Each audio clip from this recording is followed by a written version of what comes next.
ଧନୁ ରାଶି ପାଇଁ 2025 ମସିହା ଫେବୃଆରୀ ମାସର ରାଶିଫଳ।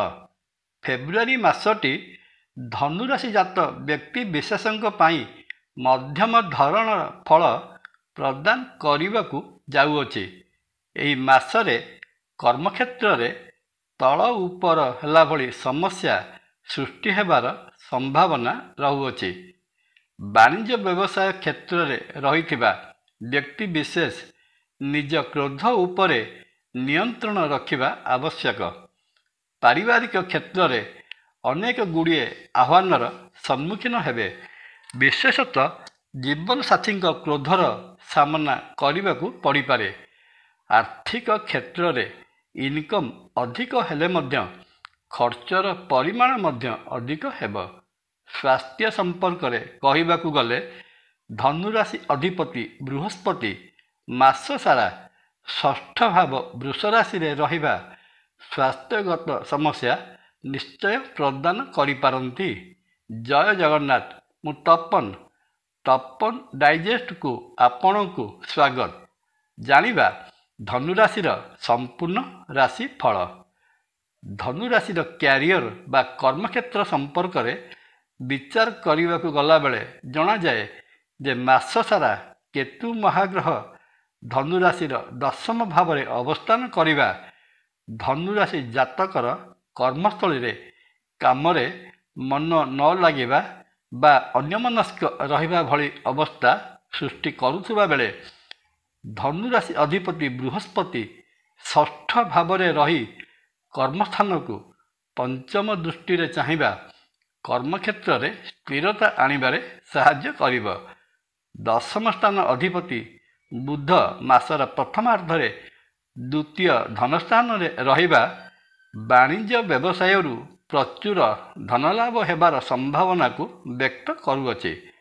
ଚାକିରି କରୁଥିଲେ କର୍ମକ୍ଷେତ୍ରରେ ସହକର୍ମୀମାନେ ସମ୍ମାନ ସହକାରେ ଆପଣଙ୍କର କଥାକୁ ଗ୍ରହଣ କରିବେ। ସରକାରୀ ଚାକିରି ବିଶେଷତଃ ଶିକ୍ଷା କ୍ଷେତ୍ରରେ ଚାକିରି କରୁଥିଲେ ଛାତ୍ରଛାତ୍ରୀମାନଙ୍କର ପ୍ରିୟଭାଜନ ହେବେ। କର୍ମସ୍ଥଳୀରେ ସମ୍ମାନିତ ହେବାର ଯୋଗ ରହୁଅଛି। ଆର୍ଥିକ ଦୃଷ୍ଟିକୋଣରୁ ଧନୁରାଶିର ଦ୍ୱିତୀୟ ସ୍ଥାନ ମକର ରାଶି ଉପରେ ବୃହସ୍ପତିଙ୍କର ଦୃଷ୍ଟି ରହିଥିବାରୁ ଏବଂ ଦ୍ୱିତୀୟ ସ୍ଥାନର ଅଧିପତି ଶନି ଦ୍ୱିତୀୟର ଦ୍ୱିତୀୟ ସ୍ଥାନ ତୃତୀୟ ଭାବରେ କୁମ୍ଭ ରାଶିରେ ରହିଥିବାରୁ ଆୟ ଆଶାନୁରୂପ ହେବା ସହିତ ମାସର ପ୍ରଥମାର୍ଦ୍ଧରେ ବୁଧ ଓ ରବି ଦ୍ୱିତୀୟ ସ୍ଥାନରେ ରହିଥିବାରୁ ଅତର୍କିତ ଭାବରେ ମଧ୍ୟ ଧନର ଆଗମନ ହୋଇପାରେ। ମା ଲକ୍ଷ୍ମୀଙ୍କର ବିଶେଷ କୃପାର ପାତ୍ର ହୋଇପାରନ୍ତି। ବାଣିଜ୍ୟିକ ଗ୍ରହ ବୁଧ ବାଣିଜ୍ୟ ବ୍ୟବସାୟରୁ ପ୍ରଚୁର ଧନ ଦେବାର ସାମର୍ଥ୍ୟ ରଖିଥାନ୍ତି ତ ବୁଧ ରବିଯୁକ୍ତ ହୋଇଥିବାରୁ ସରକାରୀ ଚାକିରିରେ ଥିବା ବ୍ୟକ୍ତିବିଶେଷ ଇନକ୍ରିମେଣ୍ଟ ସହିତ ଅଲଗା ଭାବରେ ଅଧିକା ଆୟ କରିପାରନ୍ତି। ପ୍ରେମ ସମ୍ପର୍କରେ ଥିଲେ ପ୍ରେମ ଭାବ ପଞ୍ଚମ ଭାବର ଅଧିପତି ମଙ୍ଗଳ ମହାଗ୍ରହ ସପ୍ତମ ଭାବରେ ରହିବା ପ୍ରେମୀ ଯୁଗଳଙ୍କ ମନ ମଧ୍ୟରେ ପରସ୍ପର ବିବାହ କରିବାର ଇଚ୍ଛାକୁ ତୀବ୍ରତର କରିପାରେ। ପ୍ରେମ ବିବାହ କରିବା ପାଇଁ ନିଷ୍ପତ୍ତି ନେବାର ପ୍ରକୃଷ୍ଟ ସମୟ ଉପନୀତ। କିନ୍ତୁ ଶନି ମହାଗ୍ରହ ତୃତୀୟ ସ୍ଥାନରେ ରହି ପଞ୍ଚମ ଭାବ ପ୍ରେମ ଭାବକୁ ଶତ୍ରୁ ଦୃଷ୍ଟି ପକାଉଥିବାରୁ କିଛିଟା ବିଘ୍ନ ଘଟାଇବାର ସମ୍ଭାବନା ମଧ୍ୟ ରହିଅଛି। ବିବାହିତ ବ୍ୟକ୍ତି ବା ଦମ୍ପତିଙ୍କ କଥା ବିଚାରକୁ ନେବାବେଳେ ଜଣାଯାଏ ମାସର ପ୍ରଥମାର୍ଦ୍ଧରେ ସପ୍ତମ ସ୍ଥାନ ମିଥୁନ ରାଶିର ଅଧିପତି ବୁଧ ଦ୍ୱିତୀୟ ସ୍ଥାନରେ ରହିବା ଆପଣଙ୍କ ସହଧର୍ମିଣୀ ଆପଣଙ୍କ ପରିବାର ପାଇଁ ଯୋଗକାରକ ରହିବେ। କିନ୍ତୁ ସପ୍ତମ ଭାବସ୍ଥ ମଙ୍ଗଳ ଆପଣ ଉଭୟଙ୍କ ମନ ମଧ୍ୟରେ କ୍ରୋଧ ସୃଷ୍ଟି କରିବାର କାରଣ ହୋଇପାରନ୍ତି।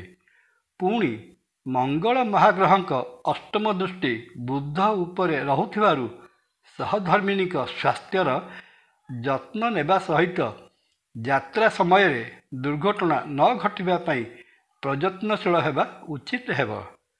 ଧନୁରାଶି ଜାତ ବ୍ୟକ୍ତି ଫେବୃଆରୀ ମାସରେ ନିଜର ସ୍ୱାସ୍ଥ୍ୟ ପ୍ରତି ଯତ୍ନବାନ ହେବା ଉଚିତ ହେବ। ରାଶି ଅଧିପତି ବୃହସ୍ପତି ଷଷ୍ଠ ଭାବରେ ରହିବା ସ୍ୱାସ୍ଥ୍ୟଗତ ସମସ୍ୟା ଦେଇପାରନ୍ତି। ଶାରୀରିକ ରୂପେ ପରାକ୍ରମୀ ଜଣାପଡ଼ିଲେ ମଧ୍ୟ ନିଜ ଭିତରେ ଦୁର୍ବଳତା ଅନୁଭବ କରିବେ। ଖାଦ୍ୟ ହଜମ ନ ହୋଇ ପେଟ ଯନ୍ତ୍ରଣା ଲାଗି ରହିବ। ତୃତୀୟ ଭାବସ୍ଥ ଶନି ଓ ଚତୁର୍ଥ ଭାବସ୍ଥ ରାହୁ ଡାଇବେଟିକ୍ ବା ମଧୁମେହ ରୋଗ ପ୍ରତି ମନ ମଧ୍ୟରେ ଭୟ ଉଦ୍ରେକ କରାଇବେ। ସମୟରେ ଡାକ୍ତରୀ ସହାୟତା ନେବା ଠିକ୍ ରହିବ। ଅଧ୍ୟୟନରତ ଛାତ୍ରଛାତ୍ରୀମାନେ ପାଠପଢ଼ାରେ ମନୋନିବେଶ କଲେ ମଧ୍ୟ ବେଶୀ ସାଙ୍ଗପ୍ରିୟ ହେବେ। ଖେଳକୁଦରେ ଅଧିକ ସମୟ ଦେବାରୁ ପାଠପଢ଼ାରେ ବ୍ୟାଘାତ ସୃଷ୍ଟି ହେବ। ପ୍ରାୟତଃ ପାଠ ପଢ଼ିବା ସମୟରେ ଅନ୍ୟମନସ୍କ ରହିବେ। ଏକାନ୍ତ ପ୍ରିୟ ହେବାକୁ ଭଲ ପାଇବେ। ଏ ତ ଗଲା ମୋଟାମୋଟି ଭାବରେ ଧନୁରାଶି ପାଇଁ ଫେବୃଆରୀ ମାସର ମାସିକ ରାଶି ଫଳ।